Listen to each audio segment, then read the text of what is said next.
Well, folks, we are back again. This love the Afrobeat Music Talk Radio, your number one African Caribbean online radio.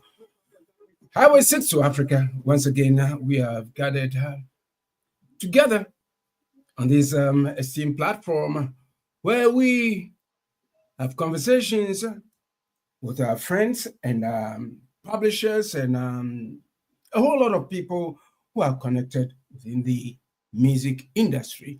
And today we have a very special show for you with Baba Kuboye. He's a talented multi-award winner in the Afrobeat vein. We're not talking about Afrobeats, it's Afrobeat. So we'll be coming to discuss his career because of his lineage with the fella Nicola Pokuti, the inventor, the manufacturer, the originator of Afrobeat music. We'll be having a very great conversation with him. And Petra is not with us today. She'll be back with us next week. And Ron is here. Hi, Ron. How are you doing? Hey, TYB. I'm doing fine today.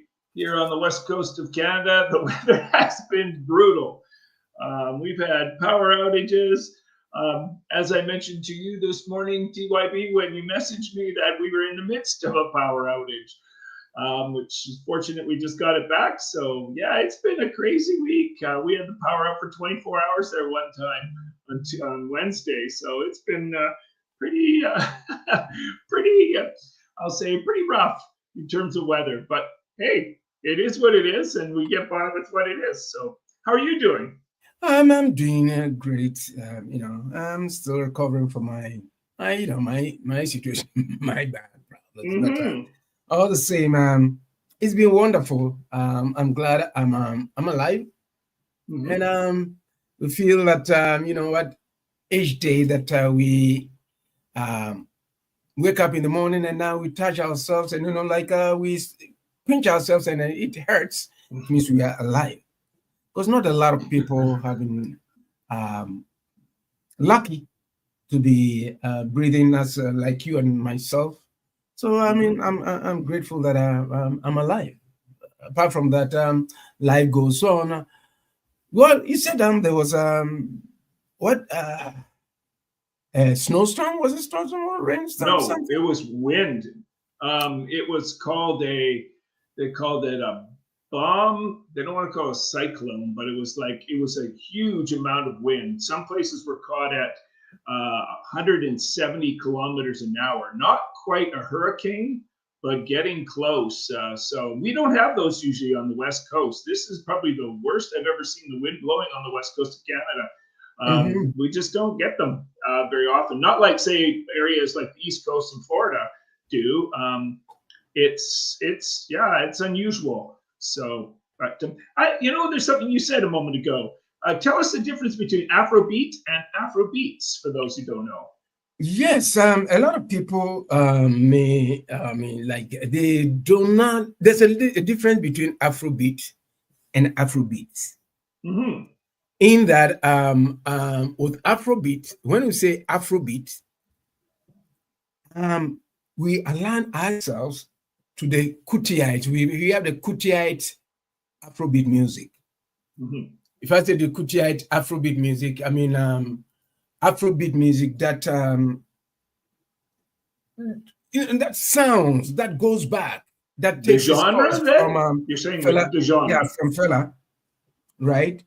And there are some musicians there right now. And then the Afrobeat with an S is the modern type of Afrobeat, where you have a Burna Boy and all the great young Afrobeats musicians that we do have in the world right now. So that's basically the difference. Remember, I had to correct our guest the other time because a lot of people sort of don't differentiate that. There's a difference. Yes. Yeah, I always call it Afrobeat when we're referring to the genre. It's in general. That's what I call it. And so it's just Afrobeat because that's what I see it as all over social media and the likes of that is that it's Afrobeat music. is what people, I don't hear people saying or see people writing it as Afro beats. I see it as not pluralized, so singular, Afrobeat. Yeah, there's that difference. As a matter of fact, I've been sitting there now. Somebody, brought my attention to that fact. Where sort of initially I didn't sort of put one and one together, and I sat back and I researched and I said, there's the Kutiite form of Afrobeat, and the modern Afrobeat with Burna Boy and the young ones, the modern ones, kids and all that. Like so yeah, that's right. With an S that denotes them. Without the S, with a beat, then we are talking about the Kutiites. And even the Kutiites, there are so many different branches. But when we speak about the history of modern Afrobeat music, it takes itself out of the old way of how Fela wrote his music. And he was an intelligent, he was a super musician. He was a super musician who commanded on stage alone. You get up close about 30 artists on the stage with his the horn session, the dancers, and it was a delight to watch, because I quite remember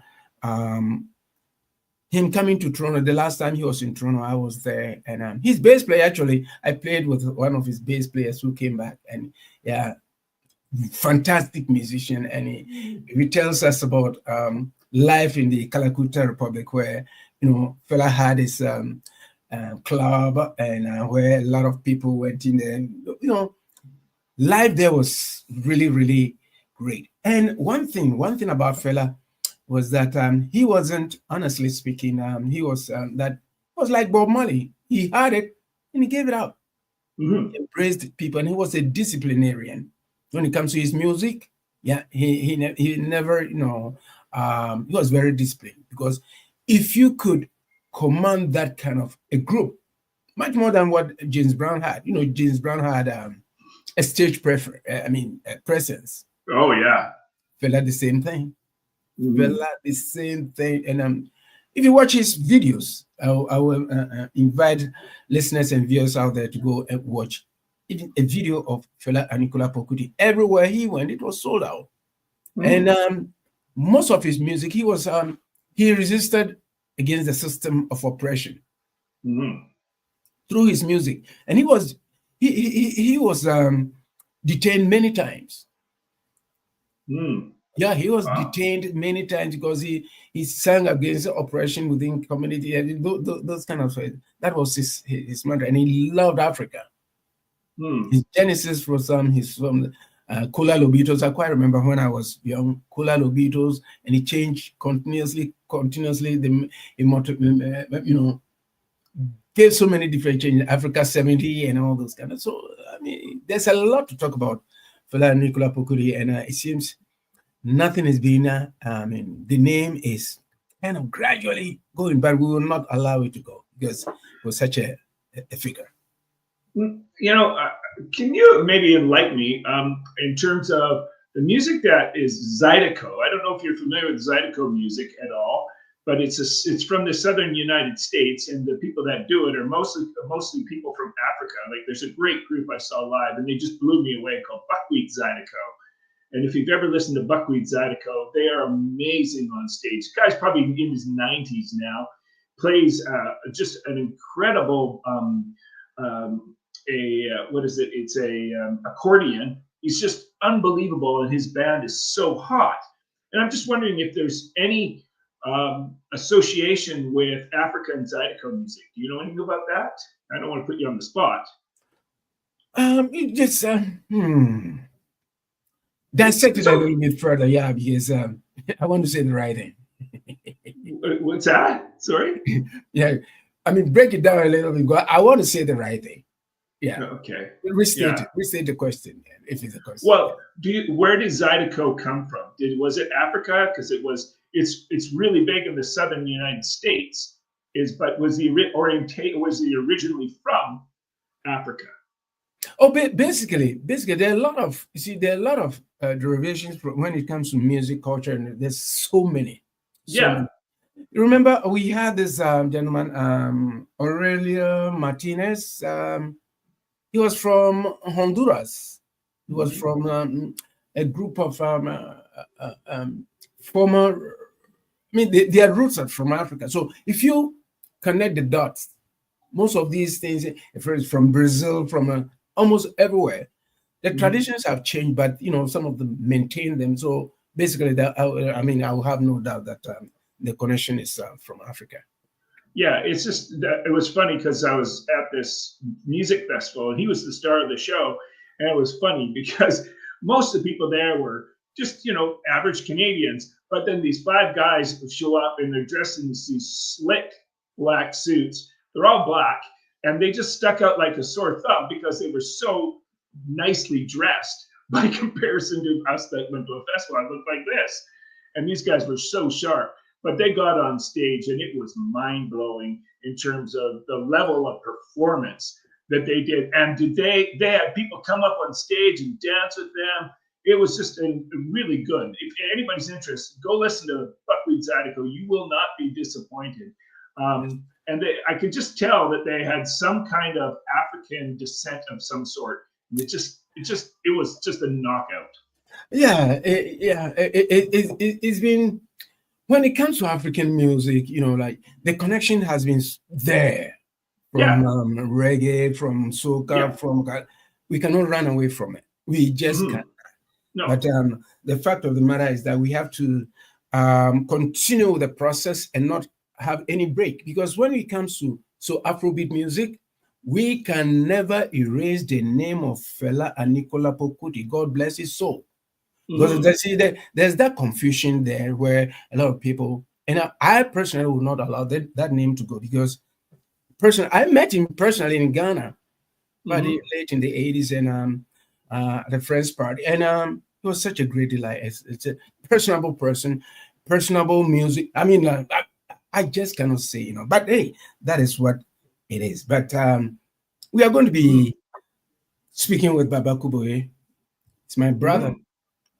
Your Yes. brother. Oh, yes, he's my brother from another mother.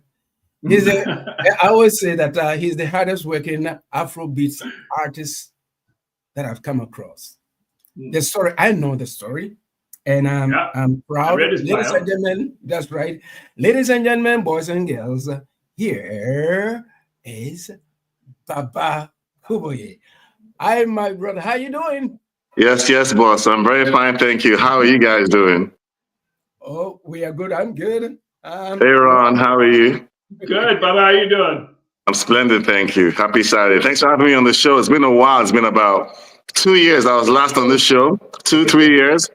When I first broke out as an Afrobeat artist, and love you guys have been so supportive ever since. And I'm glad to be back, man. Thank you for having me back on the show. Yeah, your return is long overdue. Ah, it's a- It has been long overdue. It's nice to see and to talk to you again because since the last time you were here, a lot has happened for yeah. you, and you know what? I'm glad God has taken you from one step to where you are right now, and a lot of people are beginning to know who you are because, so far as I'm concerned, you are connected to the source of Afrobeat music right now, and then you are keeping the flame alive. And I'm so happy that we are here today, this afternoon, this morning, this evening, wherever you may be around the globe, folks. We're going to have a very great conversation as usual. That on this platform, on our off platform, we have a lot of conversation. So I'm so happy. You know what? I'm elated to have Baba with us today. Baba, my first question, I will direct it to Ron to shoot. Ron? Well, Baba, maybe you could tell us something about your upbringing. I know that you're originally from Nigeria. You're down Yeah. now in the United States. So maybe you could tell people about your upbringing, and maybe you can also mention, as we often ask, how supportive were your parents as to you being a musician? Wow, beautiful question. Thanks, Ron. So my name is Baba Tumida is my full name.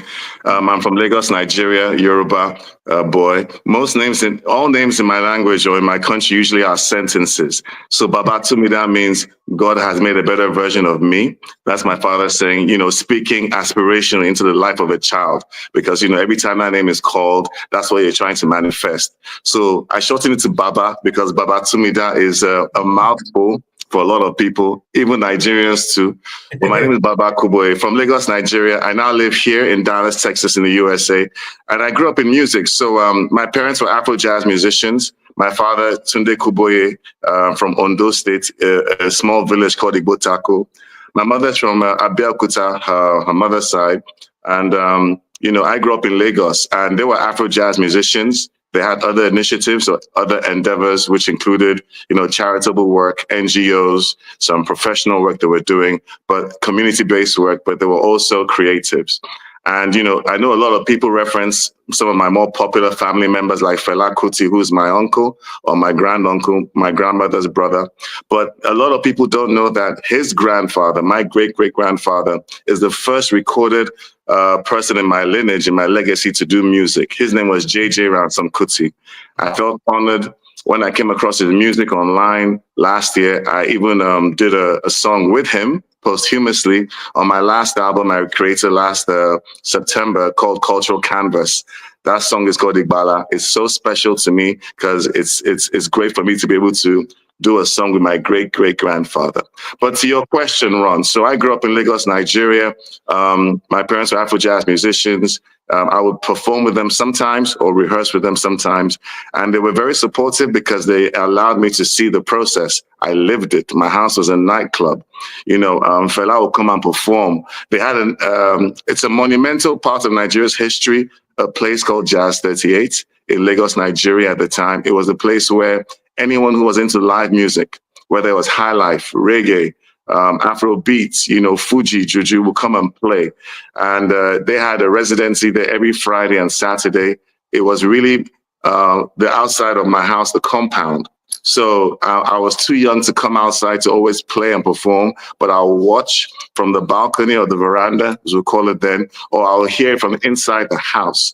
Yeah. And so I was always involved with that process of the music with them, the preparation, the performing, and the promoting of the music. And I get to witness people like Fela, but others like, Bobby Benson, Onyeka Onwenu, Evie Edna, a lot of the people who are doing Afrobeat or Afropop or Nigerian music at the time there. So I grew up doing that, but they always encouraged me to get a degree or two, have a plan A. They really insisted music should be a plan B because understandably in Nigeria, being creative was not always a very stable source of income, over there. So, but they were very supportive. I get my inspiration from my parents and from my family of music, going all the way back to my great-great-grandfather, J.J. Ransom Kuti.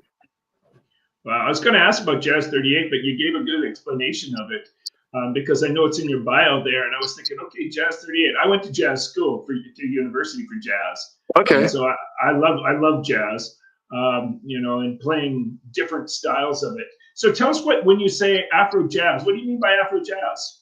Great question. So my parents started out as musicians and enthusiasts of music. They would play covers like, popular jazz covers, Take Five, Nat King Cole, they will play, and then they will play high life, and they will play popular music of what was going on in Nigeria at the time. So they came up with their own music, which was Afro jazz. It was really a mixture of just the rhythm of the Afro, the Afro essence of what they would call their own take on jazz. Let me put it that way. The same way Fela, migrated from high life to create Afrobeat, they created their own style called Afro jazz. So they'll perform their original music, but for jazz lovers like yourself, if you were in Nigeria at the time, you could come and hear some of your favorite jazz songs. So I grew up not knowing, listening to some of the songs that I love to play now, and that's my influence. But for them, it was really their take on trying to merge the language, the music, the rhythm with jazz. And it was really structured. Jazz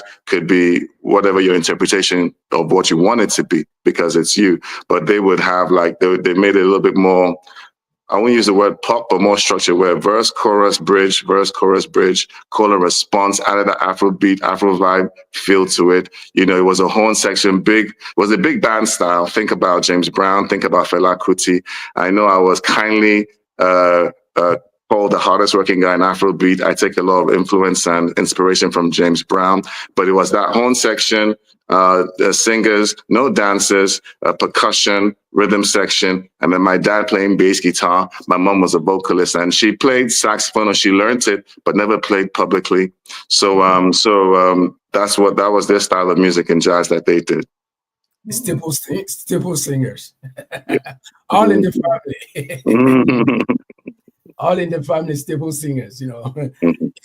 Yeah, interesting. Ron, are you done? Oh yeah, I was going to pass it over to you. Yeah, thank you. But you made mention of Abiku. The moment you mentioned that word, you know, it came back because you know, like Fela always never forgot where he came from, and the influences. The very first time that I heard your music were through Richard In.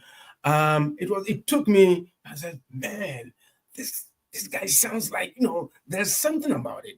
How do you see Afrobeat music? Like before we came on, you came on. Ron had asked about the difference between Afrobeat music and Afrobeats music, and I told him that there's a difference between that. But a lot of people don't kind of recognize that. Yeah, put it home for Sure. Afrobeat is, if I can use an analogy, I'll use reggae and dancehall as which is really an offshoot, newer version. Afro, well, I was going to say Afro pop is what Afrobeats with an S is. It's the quintessential Afrobeats is what reggae is, what, you know, the I don't want to say veterans, but the quintessential guys that started the movement. And then obviously over time, music changes. It takes a different kind of style or approach, but the essence is still the same. It wasn't really just the music structure, but it was also about the message behind the music. It was always intentional. It was purposeful. It had a message. Fela spent a lot of his time and energy with his music, speaking out for others, speaking out against, you know, oppression. And, you know, and that's what Afrobeat is. Now, Afrobeats with an S, what you hear today, is really an extension with that with Afro pop. And, you know, I got asked this question I was at the Grammys earlier on this year when they had this new category, Best African Music Performance. And it went to a very talented girl called Tyler. She's from South Africa. Yeah. It wasn't Afrobeat, but it's African music. And people asked, and it's funny, when they called her to come and correct the award, her song was called Water. Ironically, they were playing Water by Fela on stage, you know, so, you know, actually was coming up to receive the award. And you can tell then and there the difference between the two types of styles of music. You know, Fela was obviously a musician as well.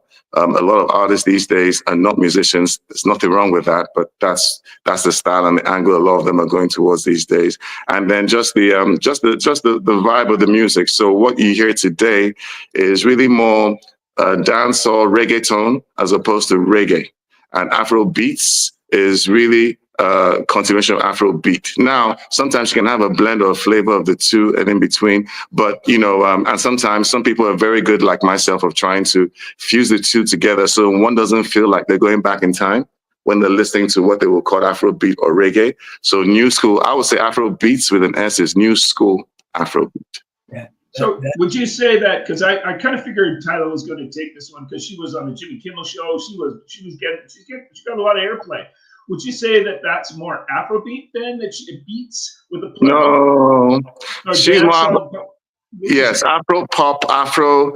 I mean, Tyler being from South Africa, you know that, you know, Amapiano is a very big sound out there as well. That's what we even know. So Afrobeat and Afrobeats, people would say, is known from Western Africa, Nigeria. It's Afro beats, the genre Afro pop. Yes, Tyler falls into that. I don't know if she will call herself an Afro beats artist. It's more of an Afro pop sound, Afro beat. But yes, it all for the benefit of everybody who's listening to African music in this way now. We can all put that in that category. She'll be the best to understand or to say where she feels her music falls into. I wouldn't call Tyler. That wouldn't be the first thing I would say to define her, in my opinion. But that's just That's just me, I know some people were kind of upset. They thought that it should have gone to an Afrobeat artist, though it was, as you pointed out very cleverly, is that it was Best African Performance. Yes, yes. And so it did really divide it up into genres per se.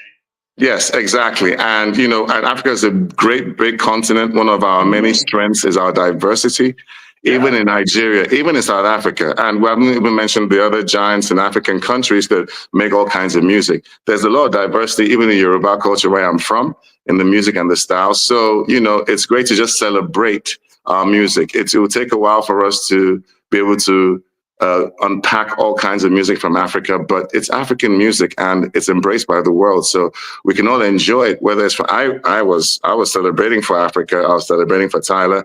We have our own category now that shows there's presence. It doesn't matter where it's from. This year on the ballot, there are mostly Nigerians that are on there. I had a song that was on the ballot. It didn't get nominated, but I'm an independent artist. It takes a lot for the independent artist to work with the majors to get that kind of, but I believe that's coming with time. But yes, I'm not one of those that feel like you need to discriminate or separate all kinds of music. We need to celebrate it all, regardless of where it's from. So, Tyler has it and she's rocking well. She's doing well for what she's doing. And there are many other artists just like her outside South Africa, outside Nigeria, who have got equally just as good music. And but it's all African music, so it's from the continent of Africa. So we embrace it all. It's all music. Nicely said. Very well put. TYB, I didn't mean to cut you off, but go ahead, sir. Oh no, even if you cut me off, Baba gave a very splendid good explanation. Yeah, because it's been there because like a lot of people, we have had a couple of guests here who mix it up, and then sometimes I have to take time to sort of explain it because we haven't done great by doing that, but we are using this platform for people to learn, to see where it originated from.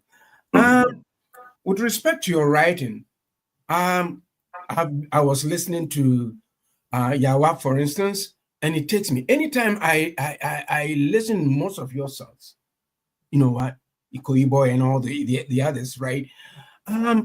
You sound too much. You've gone, and then your uncle will be smiling, in his grave, and he's saying, "Boy, you've done it. Keep the flame burning." What do you say about that?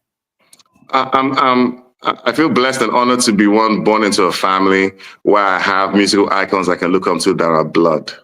Okay, so Fela is to everybody, he's an artist, he's an icon, he's an uncle. He's someone that we will see every Christmas, every time there's a family holiday. When he will come and perform at my parents' nightclub, he will come inside the house first, have a drink, sit down, chit chat before he goes out to play. And and Fela aside, my parents too were also Afro jazz musicians. But one thing I learned about the gift of music is that it only resonates with me anyway, when you use it for a greater good.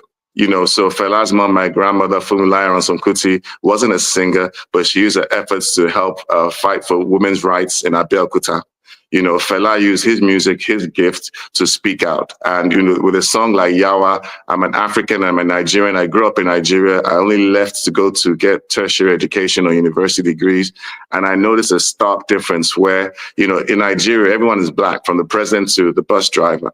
And then I go abroad and I'm like, well, and not because of anything, I'm looking, okay, I see a lot of people here. Where are the black people? And I realized that there just seemed to be some kind of consistent thing where a lot of black people were not in places of authority and power, and we're not doing as well as everybody else. And we're just as equally competent. We're just as equally smart. What's the reason why? I mean, if you think of the game Snakes and Ladders, because I came from as an international student, I've jumped, years and generations of, what people outside Africa who are black have been through in Europe and in America. So the idea of education, the idea of, equal access is not the same. I'm looking in universities, I'm looking in corporate America. Why don't I see a lot of black people like me? There's a reason for that. So, and then HWY came out and I'm never one to pull out the race card. I really believe we're beyond that. And, but sometimes you get stark reminders, it's there, and when George Floyd happened, this was about 4 or 5 years ago, I'm like, I love to believe that we have definitely moved beyond it. But when things like this happen, it just shows you that there's still some parts of society where this is there. So what am I doing as an artist if I don't express this for my people back home? So everybody here gets it. But, back home, we see on TV, Black people doing well. They're in sports, they're in education. I mean, they're in media, they're popular. But you come here and I'm like, well, the critical mass is not there. And it's not really down to anyone not wanting to take opportunities and use them. It's sometimes systematic.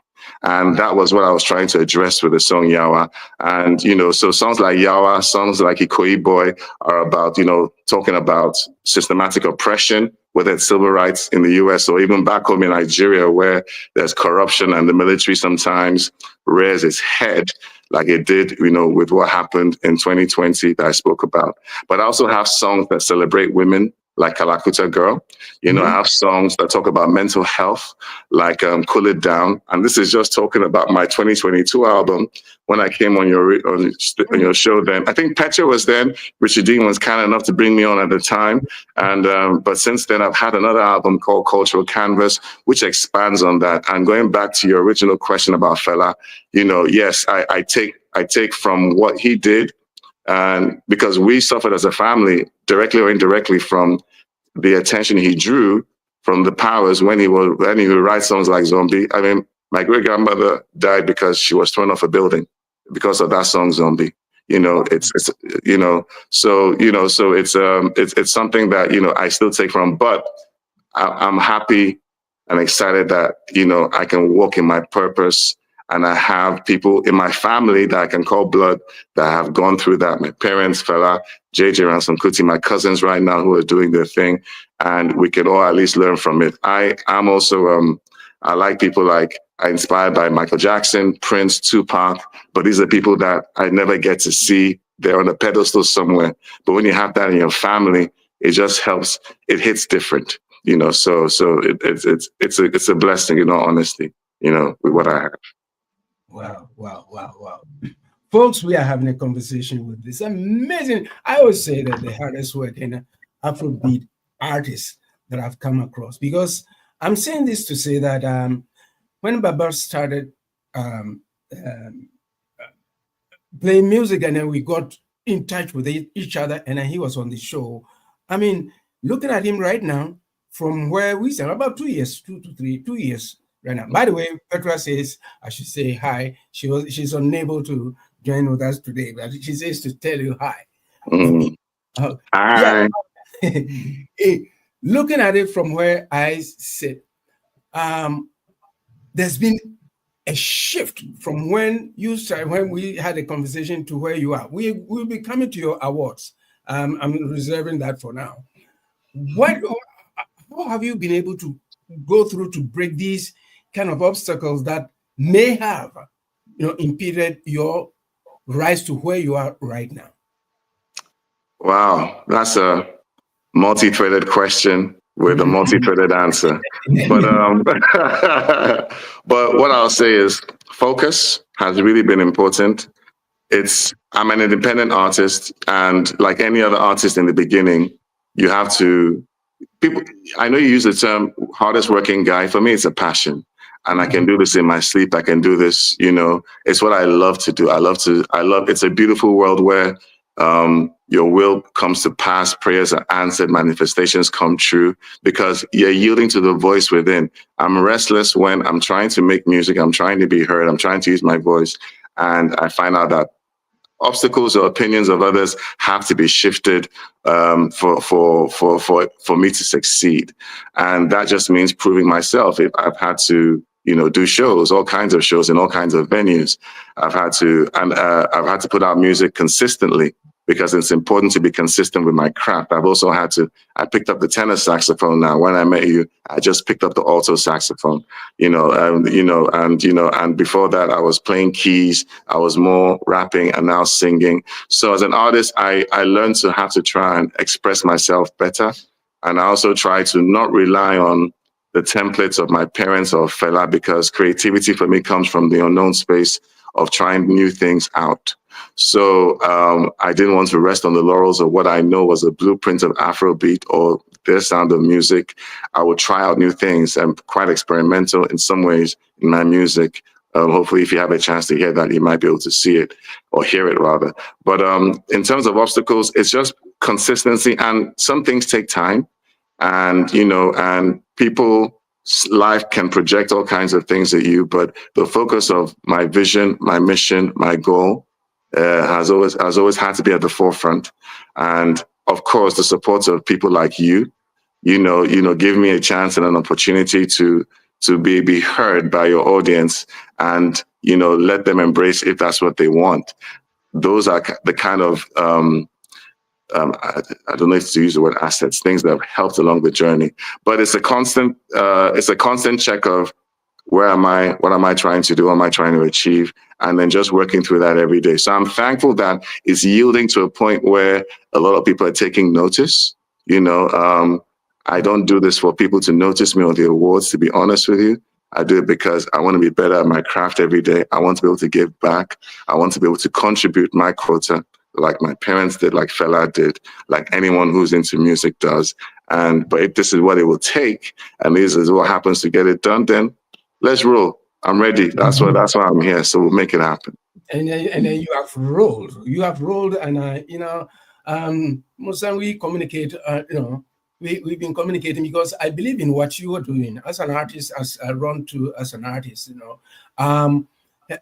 We believe in what you do, and you've done it, and you're continuing to do it. And I can see your uncle in you, because if I use the word the hardest working man in Afrobeat, I know how I've studied. I'm a student of your uncle. I know how he worked hard, going on stage, rehearsing, doing a disciplinarian. If he said you played the wrong note, he knows you played the wrong note. And you've also said that you play the keys, you play the sax, you play that. He did it all. So would I be right to say that you are the reincarnation of your uncle? I'd like to think I'm Baba Kuboye. Yeah, he's himself. I'm my own person, and I'm doing. Yeah, exactly. Okay, Rob. But I ask a lot of people. It sounds like you have a well-rounded background, which is great. Can I ask? You sort of mentioned about your education first, and that was not first, but you mentioned that, and I want to know first. Did you come from Nigeria to get a better education in the United States, or was there other reasons for moving from Nigeria? Oh, great question. Yes. So I studied, I did university a little bit in Nigeria, but I went abroad, first to the UK, to England to study. I got 2 degrees there. I got a bachelor's in electrical engineering, electrical and electronics engineering. Then I did a master's in mobile communication systems, which is really physics. I specialize in radio frequency. And I can apply that to music because we hear music, but then, when you apply it in mathematical ways, waveforms, the modeling of music, modeling of radio waves, is how I can make that connection with music. So I was down the engineering path because my dad was also an electrical engineer, and he was a bass player, a guitarist as well. So I went on to get a degree there. I moved to the US to expand my engineering reach, to be honest with you. So I didn't come here to study, but came here to do a bit more consulting in the engineering space for a while. But I was always doing music even all this time, but it was really best effort. The end of it is not as intentional as it is now or in the last 4 to 5 years, where I'm fully a musician now. But what brought me to the USA was was engineering at the time, to expand on the clients here in the US. Yeah, so parallel and series are pretty easy to explain, I guess, to you. Or you can explain it to us, but we won't go into that. When it comes to the songwriting, I always ask artists this: how do you go about? What's your approach to songwriting? I know I start from. Somebody asked me this just yesterday. I start with just basic chords and start laying them out. Okay, where's this going? But so what's your approach? Some people buy their beats. I would consider myself not a beat maker. I don't like that term beat maker. That's me personally. I like songwriter better. So what's your approach? How do you go about writing a song? That's a great question, Ron. And to be honest, I've done both. I work with producers or people who just bring the rhythm and the beats, and I just do the songwriting, or I come up with the melody of the songwriting first, and then I make the beat myself, or get people who are better at programming. Whether I like it or not, sometimes you need computers to, program, put all kinds of effects in to make it sound full. And you and me are quintessential musician. I just want to play, get it out, and then someone has to, fiddle around with it. But I've done both. But because it's songwriting as well, sometimes I come with these days. It's what I want to talk about, what I want to express that comes first. So it's the message, it's the topic, and then the energy. Am I going for a ballad? Am I going for something upbeat? Afrobeat these days is more upbeat, is more dance, is more high energy, and not as high as EDM, but we could increase the BPM a little bit. We'll get there. But high energy. So it just depends on what I'm working on. But and I'm working on my next album now, and it's a great question you're asking because I wouldn't say it's a one size fits all, but I want to start doing more, less relying on others for beats, building organically the music myself. And sometimes it's easier for me to just be in a room with musicians or in my band and just say, please just play this, play that, you play this, and then we fiddle around after we've done our rehearsals for our sets. And then what feels good, what doesn't, I take it away. And then for me, it has to hit the same every time. If I listen to the car, if I listen to it in the shower, and I come back again, does this sound the same? Is this what I was trying to get out? So it's really a process before, I put it out there. But I try and do as much as I can, as often as I can, because you can only get better at it by doing that. So, so that's how I do. So I would I take a crack at it as often as I can, every day, if possible, but that means there are a lot of songs that I haven't put out yet, so, but that's, I don't know if that's answered your question, but it helps. Yeah. Yeah, certainly. Because I know I spend probably 3 to 8 hours a day writing songs every single day. Wow. I can do that now because I'm retired from teaching music. So, so it's, I'm allowed the time. So from what you've explained so far, you don't have to keep that daytime job to be a musician. So how much are you able to play live, and what's it like playing live for your audiences? Ooh, that's awesome. It's awesome and exciting. It was scary at first, transitioning from corporate America to a full-time musician, and just being vulnerable in front of an audience. As an artist, as we are our own worst critics. So I want everything to be perfect. I know we mentioned Fela was a perfectionist. I like to be that as well. And but it's been a journey, and one of the things about this music that I love the journey is facing your fears, facing your doubts, and overcoming them, and then realizing that you jumped up a lot in your own head. So being vulnerable to just sometimes go out without a game plan. I like to have a game plan. I think it's great to be disciplined, especially on stage. But yes, so I'm doing a lot more shows now. Currently on tour. I'm actually going to be in Denver, Colorado, Black Friday. And sometimes I tour with the band. We can be up to 10, 13 piece, which is great. And, I think I said before why we're so big. Dancers, backup singers, horn section, like 4 or 5 people, rhythm section, myself, percussionist, that's why the number is so high. But sometimes, me trying to balance between Afrobeat and Afrobeats with an S is, people will say quintessential Afrobeat is live music. And I think we know that these days, live music is not consumed the way among my demographic of young listeners. A lot of my listeners are below 30 years old. We like what we hear in the clubs, on the radio. We're used to backing track, repetitive energy music. Nothing wrong with it, because that's a craft in itself. So I can perform to both. I perform with my saxophones and with the keys, vocals, with backing tracks, so sometimes with a full band. The experience is obviously different depending on which one we use, but I love that I'm able to get out now. It's as part of the journey from the last time I was on this show. I wasn't getting any shows. I had just started, and I will be doing maybe a few open mics or some shows as openers here in Dallas. But now I'm headlining my own shows and doing some festivals. And it's just great to see that journey. And now I want to be able to find more ways to give back to the audience. If I'm singing for a while, I can start rapping, I can move to keys or play saxophone. I want to move to electric guitar like a rock star at some point. So, finding new ways to engage the audience with my expression through music and telling my stories of songs like Yawa or the music I've been through, or even sometimes playing covers of some of the biggest songs in Afrobeat right now, because Afrobeat is a buzzword. People like you have been following the music. A lot of people haven't. So I don't mind playing, Davido, Wizkid, Fela, Burna Boy, and I'll play my music as well in between, juxtaposed, so people can. Okay, well, if you can vibe with that, then you can vibe with this as well, and also carrying people on that journey. So the same way at the first Grammy with the Best African Music Performance, Tyler won it for her song Water, but they played Fela Kuti. I like to try and show that, journey to the audience that I play with. So it's exciting. I love live performances. It's where I feel I shine. One of my strengths. So, I'm okay with that.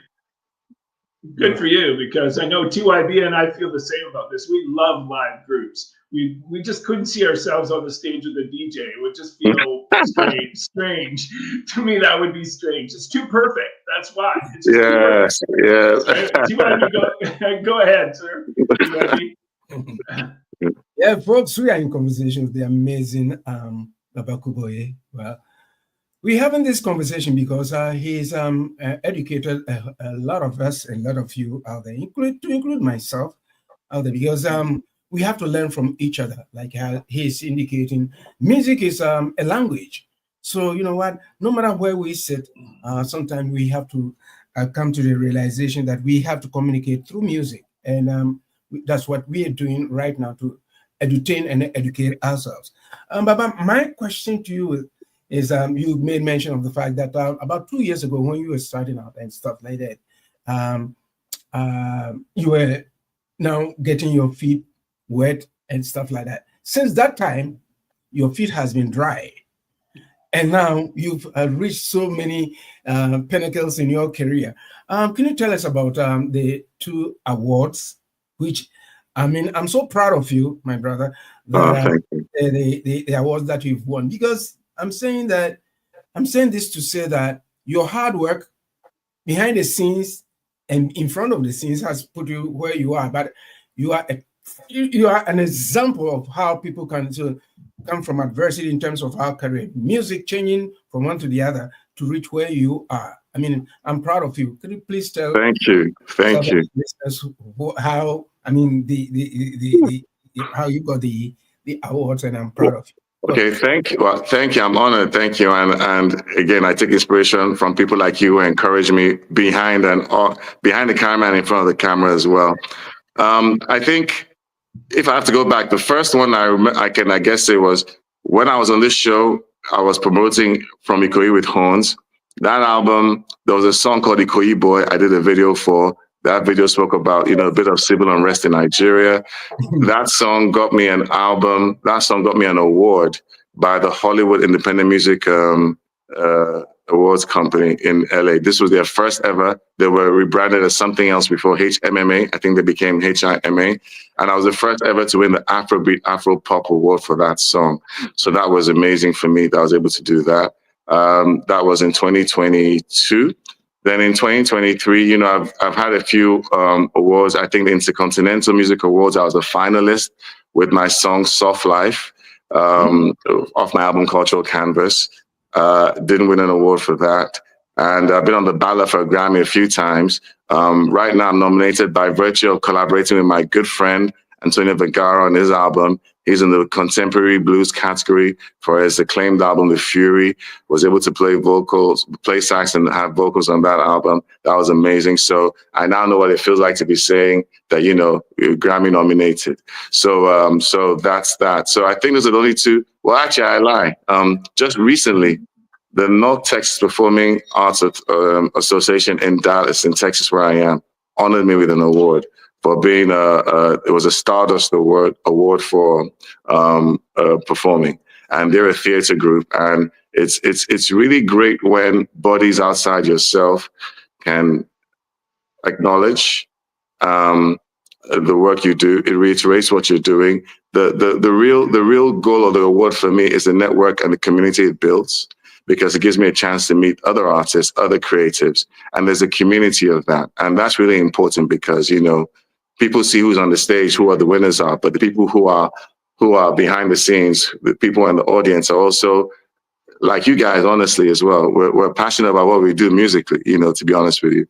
We are that community. And being in touch with that is important because outside the community is the world you have to entertain and work with as well in the business side. And so, you know, so that's the most recent award that I can remember. Forgive me if I forget any others. I'm thankful to say there's been a few. So, you know, but those are the ones I can remember. That's what I'm talking about. That's what I'm talking about. Yes. I mean, you've done it. So my question, the follow-up question would be, how do you measure success? Because from that Good time, question. Yes. Yeah. Good question. I like this one. I was setting you up for that. That's a great question. And it's not a one answer thing. It's not a one sentence answer. Mm-hmm. Yes, compared to the last time I was here, I've been successful in pushing the needle in the direction of what I want in my vision.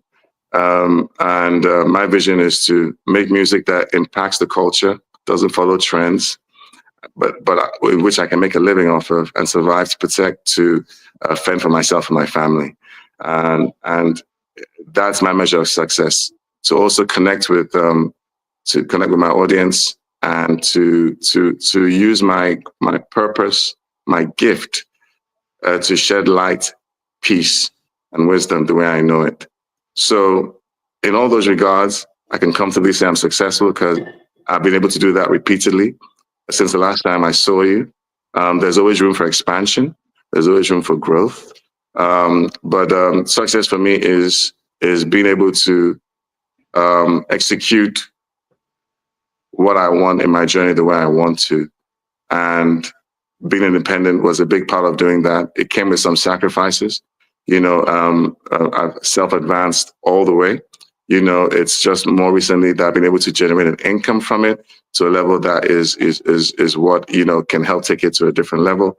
But, you know, it's all of that. And now, God knows, if you ask me 2-3 years from now, I have a different answer for what success is. But, you know, with compared to the last time I was here where, you know, it was my first album in a while and I was still trying out, I won't say proving the concept, I was, you know, testing the waters with it. And the response and the continuation has been overwhelming. And the driving force always has to be you. You cannot rely on accolades, gifts, fans responding. They will or may come on board eventually. It might be the second you put it out, it might be a year, it could be a decade, it could be a lifetime. But the success is what your measuring stick, your yardstick, and that can only be something that's personal and individual. So somebody else might have different, you know, definition of success. This is it for me. Ron? Yeah. You know, great answer. I love that. Yeah, it's going to be different for everybody. I know that you said you're an indie artist. I'm going to ask 2 questions here. One is, are you looking to get signed by a major label? And what do you advise, or what would you advise to younger people that are coming up? I know I'm talking to this singer lately, and she's quite young. What would you advise to them for up and coming artists who are in, say, the Afrobeat or any, you know, genre that, for that matter? What would you suggest to them to get a good start on things? Wow, you guys are really piling the questions on me, you know. Putting me through the paces. So, yes, I'm independent. Would I like to be signed? Yes. It's important because, for example, when I use JJ Ransom Kuti at my great-great-grandfather's music, you know, in those days, there wasn't even vinyl. I don't even know how he recorded it in the early 1900s. I can find that on YouTube today. He's not here. I didn't even know about it. I found it and I went back to my family and said, did you guys know about this? So you need an entity, honestly, in the long run that can help if your goal is long term. Look at Mozart's music, Bach. Anyone from any era outside where you're alive. It had to have transcended by people or some entities or processes carrying it along the sound. So I'm open to being signed. It will be really more of a collaboration or partnership. I know that there's a lot of bad. There's this perception of record labels being sharks, always taking advantage of artists. Well, in my world, that's how it's always been seen. And because it's so competitive these days, and this is leading to your second question, artists need to sometimes have to prove themselves of value first to a point where labels will then come in and say, okay, let's work together. So to answer the question about what to tell anyone that's up and coming, it all starts and ends with you. The artist, you have to be the focus. You have to know what you want. You have to be able to stick to it. You have to be the driving force of it. It wouldn't happen overnight. It takes time. It can happen overnight. Let me not say that. It didn't happen overnight for me. But you really need to be consistent, be focused with yourself, and then the team you have around you, which might also change because life changes. If you want to put out a song as your goal in a year, do that. Then do the same thing next year. Don't wait 3 years. Don't go quiet for a year or two, then come back again. And then don't do side things like, I call it random acts of improvement. If you want to put out a song, don't go print out some merch and rent a boat and do a party. Focus on what you're trying to do and do that consistently, because that helps build your audience over time. And the people around you are important. The people you choose to be around you to help you align with your journey, take you there. You also need to be consistent, and you also need to check in every now and again with the original initial vision and see if you're on track, because life is like, we're all creatives. Believe it or not, we all are. We're creating our own realities. And sometimes people are suggesting or projecting things that are outside what you want for yourself. And nothing wrong with that. It could help, but you just have to take stock of what you want. So that way you can have quantifiable and tangible, milestones of improvement. You need to check in every now and again to see, am I on this journey? I'm thankful you saying today that I'm successful compared to the last time I was here. It could have been different if I didn't, make some of the decisions I did make. So it's important to be focused, and, don't be hard on yourself. Have fun along the way. It's a journey. You need to be honest with you. It all starts and ends with you. Whether you have 1 million fans, you are the 1 million fans to yourself, so have fun and just, let your light shine. And that can be in any way, shape or form that you choose it to be, but be easy on yourself. That's what I would say to anyone. Man, you sound like me, and I've taught for 30-some years. Well, I'm glad, we sound alike. It's good advice, because I don't know how much I've almost said exactly what you said. You know what? We can thank you, enough, because we play your music, and because I love, like I say, I will reiterate it. I love the music. I like even the source of what you're doing, because if we have to sit back and look at the mistake that a lot of people make is that we don't always look back as to see who anchored us. There is an African proverb that says that, see, you have to take care of the person who made sure that you grew. You develop your teeth. You have to take care of those people when they are losing their teeth.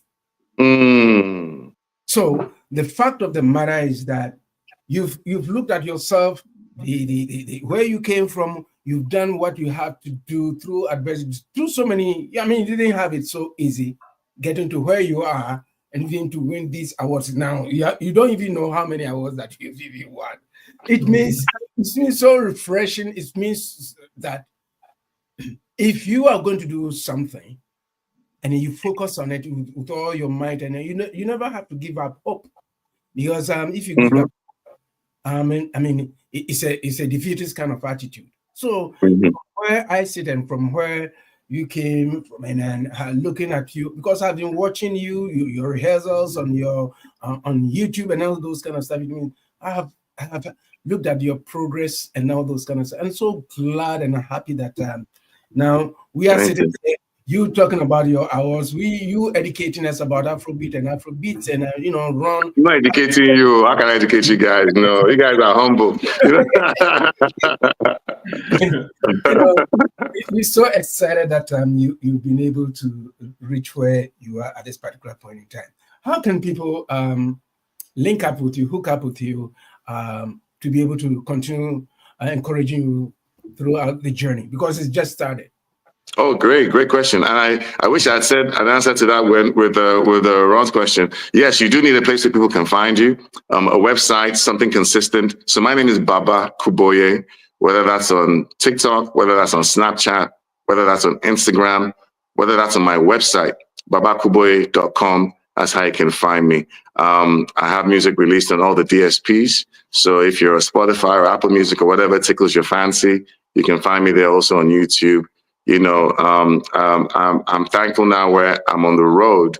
I might be coming to a city near you. So my link tree is also Baba Kuboye. Sometimes when we have, when there's time and bandwidth, we put all the ticket sales in our Spotify platform for people to see. But Linktree on my website is usually where all my social media, social media is quite a big part of an artist's journey these days. You definitely need to advertise yourself more as much as possible, and social media will do that. So that's where you find me and track the progress. So like, I know we haven't spoken in a few years, but you've been able to follow everything to an extent.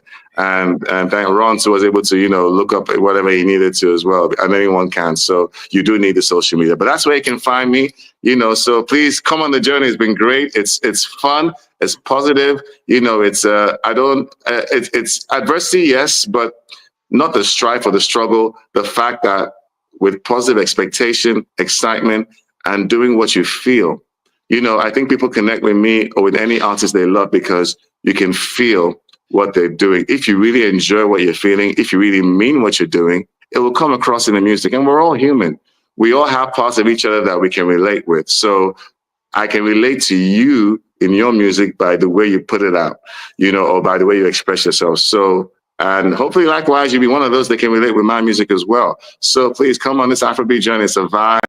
It's some people say I'm the new school fella. I like to think I'm new school Afrobeat guy with Afro jazz influence, that can play a few instruments. But I'm Baba Kuboye, son of Tune and Fran Kuboye, jazz legends. And I'm doing music my own way, which includes rapping, singing, and performing live. And I absolutely love it. If you get a chance, come check me out. If you can't check me out live, check me out on my social media. You can find me there all day, every day. Yeah. Folks, wow. Yeah, you know what? I was going to say, this might sound like the strangest question, but our strangest thing to say. But one of the things I loved about your music is that you're not having to sing every second through every song. You're allowing there to be a horn section. You're allowing there to be an introduction. Kudos to you on that, because I hear so many young artists who want to sing from right the very start of the song right to the very end. And I'm going, you're letting your songs breathe. Yes. And I love when songs can breathe like that. Right, thank you. And I wasn't always like that. I had to learn to let it breathe a little. In fact, sometimes silence is great in a song. It's more impactful than... Absolutely. Silence is sometimes that moment. Yeah, like fella will play I have coughing for head of state. For head of state. I played maybe 24 hours. The man will play, even Shakara or even Lady. Mm-hmm. The man played. I mean, the music was breathing too much. He has the time to let instruments go. He'll come and do 1, 2, 3, 4, and then boom, that's it. And he do his solo work, and then boom, it's done. So his way of writing was like letting the music breathe. So I mean, yeah. It reminded me of jazz, because Yeah. jazz artists. It's like, let the saxophonist go here. That's his time to solo. Yeah. They do that all the time, and so that was showing some background in your area as well that I'm not hearing in everybody. So that's cool. Great, thank you for that. Yes, I try to. Now, fella had the benefit of being able to put out a record 30 minutes long. Yes. We're in an information age. Even in Instagram, anything more than 10 seconds, if you don't get to the point straight away, it's a great thing, but it also gives you a new dynamic to play with songwriting. So, so 3 minutes is also almost blasphemy these days. You need to do it in 2 minutes. Go right longer than that. Not a second longer, because they won't play it then. I know. Right. Yeah. Well, Baba, thank you very much. We wish you all the success, and you know what, this radio station as well.